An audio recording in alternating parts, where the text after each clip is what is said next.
again, Paul Simon's little dance, he's shaking his butt.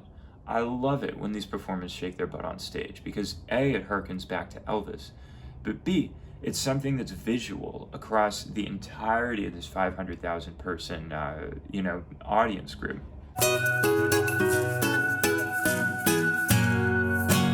What's up, everybody? My name is Fred, and I'm a singer-songwriter based out in New York City. I perform music on the streets to people I've never met before, so I'm supremely interested in live performance, what makes a good performance, and what we can take from other people's performances to bring back into our own practice. Today, I'm excited to bring y'all a song from one of the most famous and popular duos ever to grace the face of this earth, Simon and Garfunkel. We're diving into 1981 when Simon and Garfunkel did a concert in Central Park, one of the best attended concerts of all time with over 500,000 people in attendance to celebrate the revitalization of New York City as well as the reunion of this storied duo. So, we're going to talk a little bit about the performance, but first, let's see what we're working with.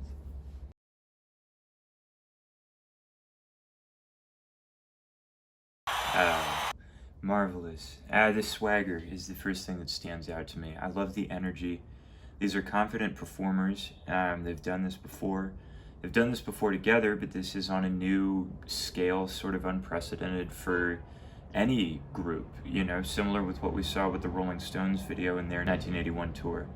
500,000 people in front of them. We saw shots of the crowd. I mean, that's just a absurd scale if you think about it for any musical group to perform to. Even one of the most popular groups of all time. So that stands out immediately. I love seeing the different personalities. Garfunkel direct, he's got a message that he wants to deliver and then he's delivering it. And Paul on the flip side, sort of bouncing, energetic, again, showing that confidence and swagger. So from the standpoint of an audience member, you like to have a unique persona between the two different group members, duo members, that you can connect with one and connect with other, and the narrative of the show can bounce between the two. You see it here, Simon has the guitar, Garfunkel has the, just his presence, and the emphasis is on his voice. And so there's balance created in that contrast. Also the costuming, even something as non-musically related as that, they present themselves differently, with the blazer for Paul Simon, the vest for Garfunkel over the collared shirt. It's all very standard, but it's precise is what it is, and everything's precise. The music is really precise. We listen back to it, the different layers of the guitars and the horns is all extraordinarily professional for something that 15 years earlier was a folk duo on the streets of the West Village. So a couple of the main themes I want to touch on as far as the context of this song and the context of the performance. And let me begin by saying just thank you so much for all the viewers. Thank you especially for the comments, because one of the greatest ways that we can expand on the trends that I talk about, the themes that I talk about here, themes that didn't occur during my lifetime, to be fair, is to hear the firsthand experiences of people in the comments section who have their unique aspects of the story, their own lived experiences to add. So I love hearing those. Please continue to share those in the comment section. Subscribe to the channel if you enjoy the content, and that goes a long way, and like the video. All of those help me continue to create these analysis videos, come up with new ideas of concerts to react to, etc., etc. That aside, when we talk about what's happening in 1981, what's happening in 1981 with Simon and Garfunkel, and what's happening in 1981 in the broader context of America, we start with the film The Graduate, 1967.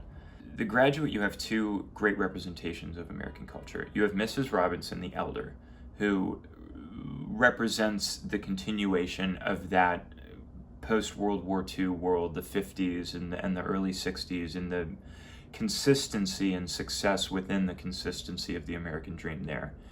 And you have the disillusioned youth who don't seem to be so taken with the strict laws of success that their parents followed, are trying to blaze a new path, but don't really understand what that looks like, and that's messy.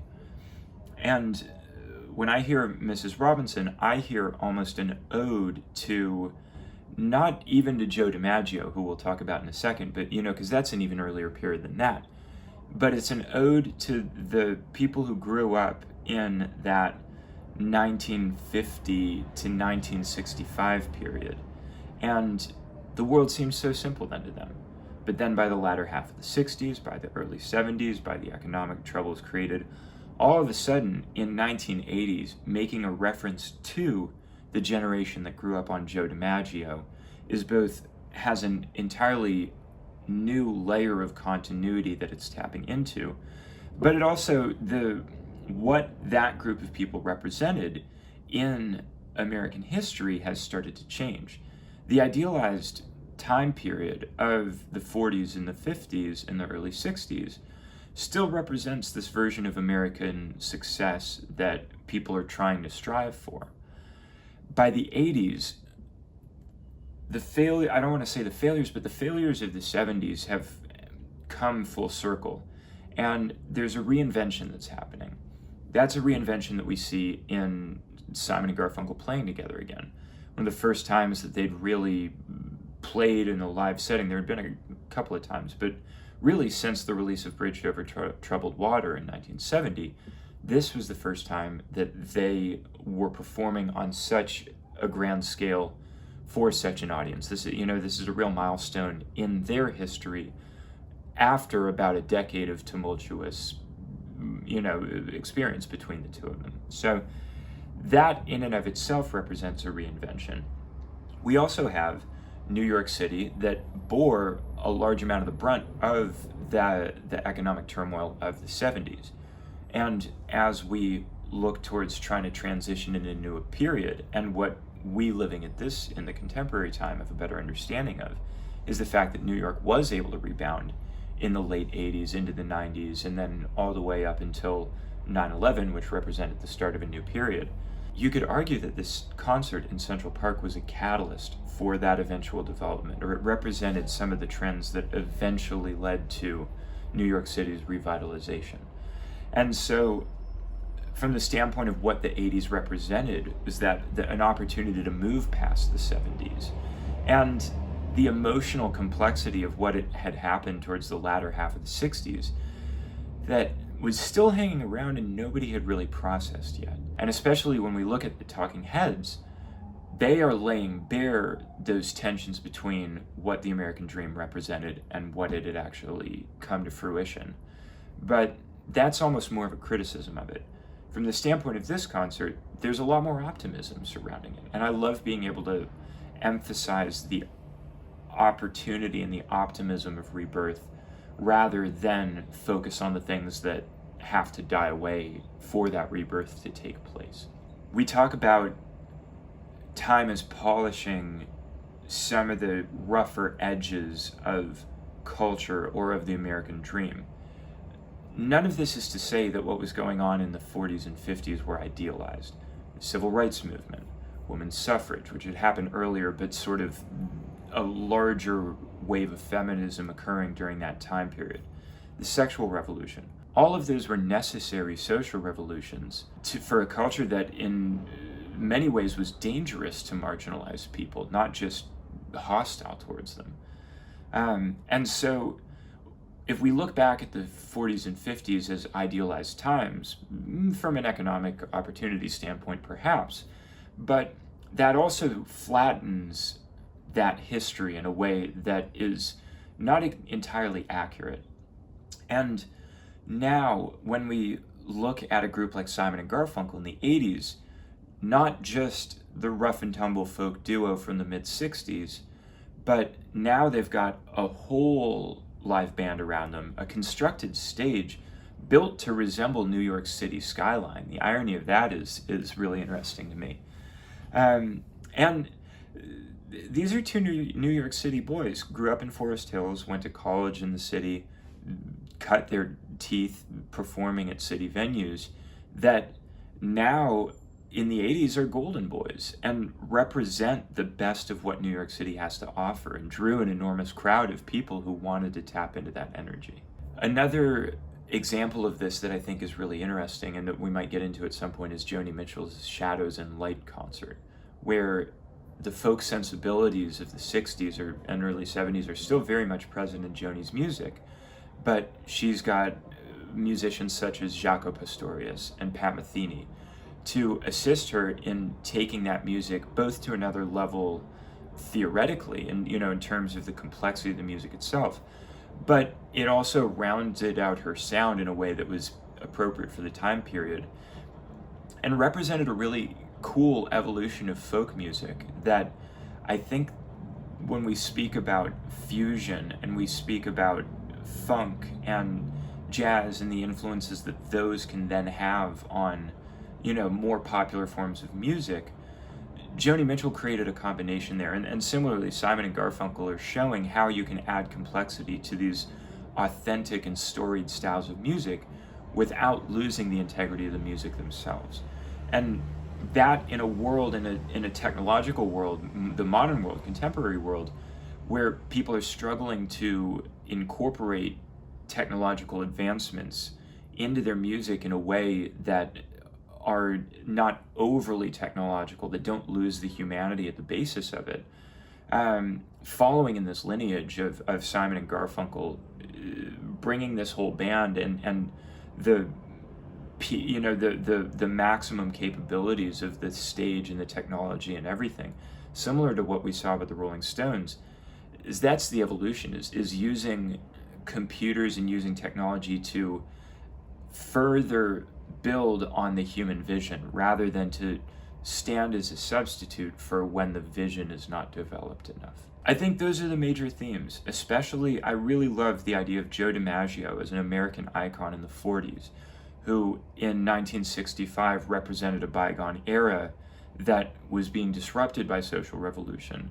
But then as we get back to the 80s, full circle represents something that we're actually trying to get back to a little bit, and that maybe a little bit of the American essence was lost with too much revolution. Well, I might not agree with that. You might not agree with that. You may agree with it. It's up for debate. That's one of the wonderful things about it. But that iconography of what it means to be American, we see that in other songs. Searching for America, Only Living Boy in New York City.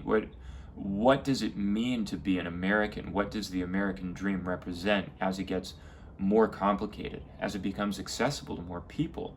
All of these are at the heart of what Simon and Garfunkel are performing in this concert, and why 500,000 people showed up to hear and to see them play, is because they're looking for the answer to that question, is how do we create unity when so much disruption is happening? All right, let's dive back into the music, and let's just pick out a couple more specific things that are really interesting. So, beautiful. We've got the crowd here. I mean, again, look at the scale of that crowd. Imagine being, apparently it rained all day. Imagine being under the rain all day. Mrs. Robinson is the first song that they performed. Simon and Garfunkel come out for essentially their first public performance in a decade, and kick it off with Mrs. Robinson, and here we are.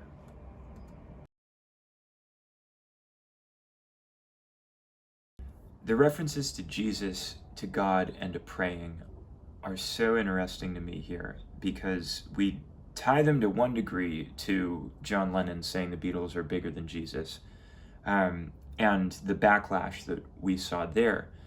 But they go from prayer as a metaphor, goes from something that in 65 would have represented a Christian tradition that would have felt restrictive to the the college kids and the counterculture in the mid-60s.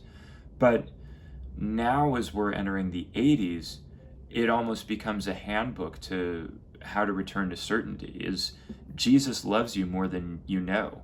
If you have forgotten Jesus, he's still there for you. Same with God. You're rewarded for that spiritual integrity that was valued in the 40s and 50s that seems to have disappeared to some degree at this time.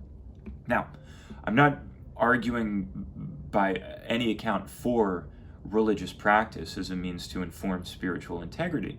But it's been a model for entirety of human history. You know, religion has played a supremely important role. And to some degree, the more disconnected people get with religion conceptually, the more disconnected they get with spirituality, even if the nuances of how that religion actually behaves can be complicated at some points. So, not something I want to talk about a ton in this channel is religion, but as a metaphor for stability, it stands out really starkly in this case.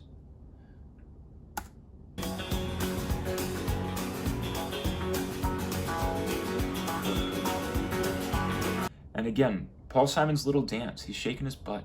I love it when these performers shake their butt on stage because A, it harkens back to Elvis, but B, it's something that's visual across the entirety of this 500,000 person, audience group. They, to some degree, it's going to be really tough to see what's going on stage. They don't have jumbotrons. You know, it's more about the experience of being there and being a part of it.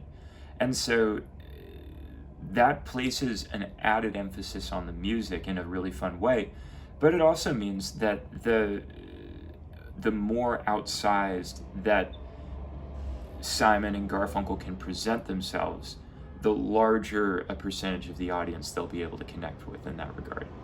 Yeah, I love their confidence. Their harmony and their behavior embodies the unity that people are searching for. And it's a really powerful testament to what is possible when people believe in the collective experience. I mean, this really did spark the revitalization of New York City.